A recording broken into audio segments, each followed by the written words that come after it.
नमस्कार प्यारे विद्यार्थियों। एमए उत्तरार्ध हिंदी साहित्य की इस छठे प्रश्न पत्र की ऑनलाइन कक्षा में आपका स्वागत है। हम कबीर को पढ़ रहे हैं। कबीर वाणी पीयूष के अंतर्गत हमने कबीर के पद, कबीर के सुमिरन को अंग को देखा था और अब हम कबीर का जो विरह को अंग है वह देख रहे हैं।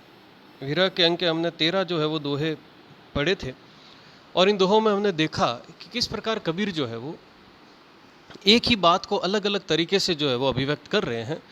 वो बार बार जीवात्मा जो है, आत्मा जो है, मानव शरीर की आत्मा, उसकी जो विरह की अवस्था है कि किस प्रकार वह परमात्मा से बिछड़ी हुई है और उसके जीवन का ध्येय यही है कि वापस किस प्रकार से प्रभु के नाम का सुमिरन करके, परमात्मा के नाम का सुमिरन करके जहाँ से वह आई है वहीं पर उसको वापस जाना है। यह आत्मा जो है वो परमात्मा रूपी पुंज से निकल कर आई है।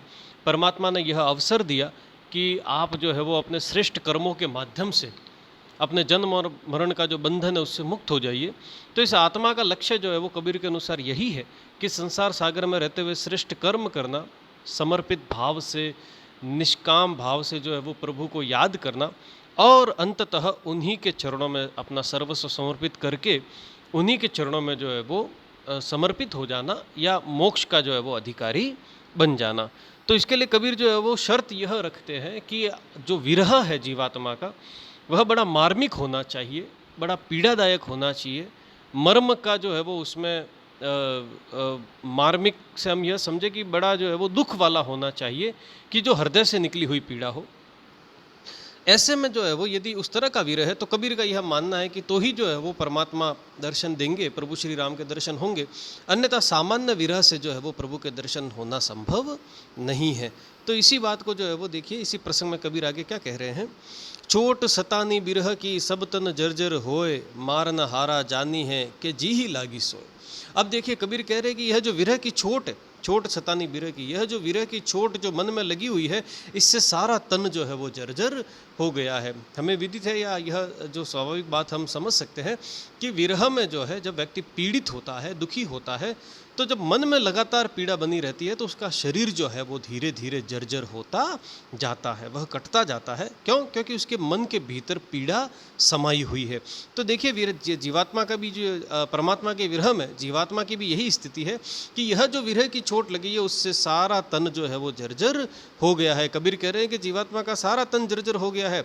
और इस चोट की विशेषता क्या है? मारन हारा जानी है। या तो जिसने यह चोट दी है परम पिता परमेश्वर वही जानते हैं कि जी ही लागी सोए, या जिस आत्मा को यह चोट लगी है, जिस मन को यह चोट लगी है, वही इस चोट को जान सकता है, समझ सकता है। अन्य कोई दूसरा इस चोट के मर्म को समझ नहीं सकता। तो यह जो है वो विरह रूपी चोट हृदय में लगी हुई है और कबीर कह रहे हैं कि या तो वह परम पिता परमेश्वर जानते हैं जिन्होंने यह चोट दी है, या जिसने ये चोट खाई है जीवात्मा ने, भक्त ने, वह इसके बारे में जानता है। आगे देखिए दोहा संख्या 15। कर कमान सर सांदी करी, खेची जू मारा माही, भीतरी विद्या सुमार हुए, जीवे के जीवे नहीं। अब देखिए यहाँ पर जो है वो प्रभु ने अपने हाथ में धनुष लेकर विरह रूपी तीर जो है वो भक्त पर चलाया है या जीवात्मा पर जो है वो चलाया है।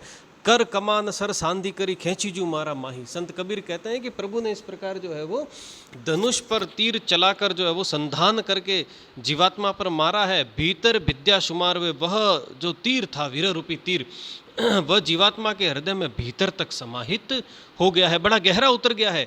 जीवे के जीवे नहीं। कबीर कहते हैं कि अब संशय है कि यह जो जीवात्मा है वह जिएगी या नहीं जिएगी। कहने का तात्पर्य यह है कि विरह में जो मानव जी रहा है, जो भक्त जी रहा है विरह में, विरह का जो तीर है या विरह की जो भावना है वह उसके हृदय में इतनी भीतर तक उतर गई है कि अब उसका सारा जीवन उस विरह पर ही केंद्रित हो गया है। ऐसे विरह में वह जिएगा या मर जाएगा, कबीर के अनुसार यह कहना जो है वो संभव नहीं है। क्यों? क्योंकि उसका सर्वस्व जो है वो विरह को ही उसने समर्पित कर दिया है। और ऐसा समर्पण जब व्यक्ति करेगा, मानव करेगा, भक्त करेगा, तो ही उसे ईश्वर की अनुकंपा प्राप्त हो पाएगी। चलिए आगे हम देखें दोहा संख्या 16। जब ही मारा खेची करी, तब मैं पाई जानी, लागी चोट मरम की, गई कलेजे छानी। अब देखिए आगे जो है वो जीवात्मा कह रही है कि हे परमपिता परमेश्वर, आपने जब से मुझे खींच कर यह विरह रूपी तीर मारा है, तब मैं पाई जानी, मैं तब से यह जान गई हूँ, मैं तब से यह समझ गई हूँ।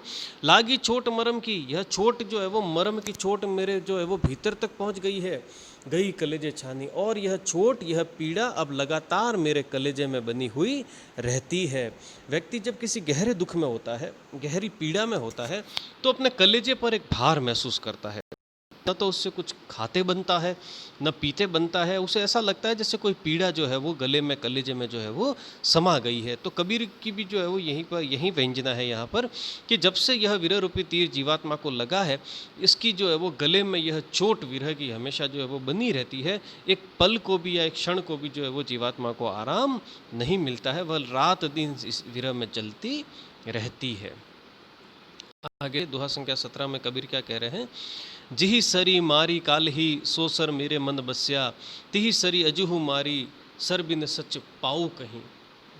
अब देखिए यहाँ पर जो है वो संत कबीर कह रहे हैं कि हे प्रभु, हे परमपिता परमेश्वर, आपने जो विरह रूपी तीर, सरी मतलब तीर, मुझे कल मारा था, सो सर मेरे मन बस्या, वह तीर मेरे मन में बस गया है। वह विरह की भावना मेरे मन में समा गई है, अब मुझे वह अच्छी लगती है। तिही सरी आज हमारी, आप वही विरह रूपी भावना वाला तीर आज मेरे ऊपर फिर चलाइए, उसका वापस मेरे ऊपर संतान कीजिए। क्यों? सर बिन सच पाऊँ कहीं, क्योंकि इस विरह के तीर की चोट के बिना इस संसार में मुझे कोई भी सत्य प्राप्त होने वाला नहीं है। कहने का तात्पर्य यह है कि जब जीवात्मा विरह में पीड़ा झेलती है, पीड़ा भोगती है, तब कहीं जाकर उसे परमपिता परमेश्वर के सत्य का आभास होता है, अन्यथा वह आभास उसे जो है वो नहीं हो पाता। आगे देखिए दोहा संख्या 18 में जो है वो कबीर बहुत सुंदर बात कह रहे हैं। विरह भुवंगम तन बसे, मंत्र न लागे कोय, राम वियोगी ना जिए, जिए तो बोरा होए। अब देखिए ये विरह की भावना जब व्यक्ति के हृदय में बैठ जाती है, ठस जाती है, तो उसके बाद जीवात्मा की या उस व्यक्ति की क्या दशा हो जाती है, उसका वर्णन करते हुए कबीर कहते हैं विरह भुवंगम तन बसे, कि हे प्रभु, मेरे शरीर में यह विरह रूपी सर्प बस गया है। विरह की तुलना यहाँ पर कबीर ने सर्प से की है। मंत्र न लागे कोई, और ये सर्प जो मुझे डसा है, विरह रूपी सर्प, इसका मंत्र जो है वो कहीं पर लगता नहीं है। हमारे यहाँ ऐसी मान्यता है कि सर्प डसने पर जो है वो मंत्र पूत जो करने वाले या मंत्र जो है वो जानने वाले लोग मंत्र से उसका विष उतार देते हैं। तो कबीर कहते हैं कि यह विरह रूपी सर्प जो मुझे डसा है, इसका कोई भी मंत्र लगना संभव नहीं है और ना ही कहीं पर लग पा रहा है। राम वियोगी ना जिए। आगे कबीर कहते हैं कि जिसको प्रभु श्री राम का वियोग लग जाता है, दुख लग जाता है, पीड़ा लग जाती है, उसके जीने की कोई संभावना नहीं है, जियत बोरा होए। और यदि वह ये न केन प्रकार ने किसी प्रकार जी भी जाता है, तो वह सही सलामत नहीं रह पाता, वह तो प्रभु के प्रेम में बोरा जाता है, पगला हो जाता है, और उसी स्थिति में वह जो है वो आगे बढ़ता रहता है। तो इस प्रकार यहाँ पर कबीर के कहने का तात्पर्य यह है कि यह विरह जो है वो एक बार जिसके हृदय में सच्चा विरह जग जाता है, उसका मिलन प्रभु श्री राम से होना अवश्यम भावी है, होता ही होता है। और यदि उसका यह विरह जो है वो बीच में कहीं टूट जाता है, तो फिर वह बोरा भी सकता है, उसका जीवन जो है वो जीवन और मरण के बीच में जो है वो स्थिर भी हो सकता है। तो कहने का तात्पर्य यह है कि यह सच्चा समर्पण जो है वह आवश्यक है, तभी विरह से जो है वो प्रसन्न होकर प्रभु जो है वो जीवात्मा को दर्शन देंगे। तो इस प्रकार कबीर जो है विरह की जो स्थिति है वह अलग अलग प्रसंग में हमारे सामने स्पष्ट कर रहे हैं। अगले वीडियो में हम और विरह के जो अंक के आगे वाले दोहे हैं उनका अध्ययन करेंगे। धन्यवाद।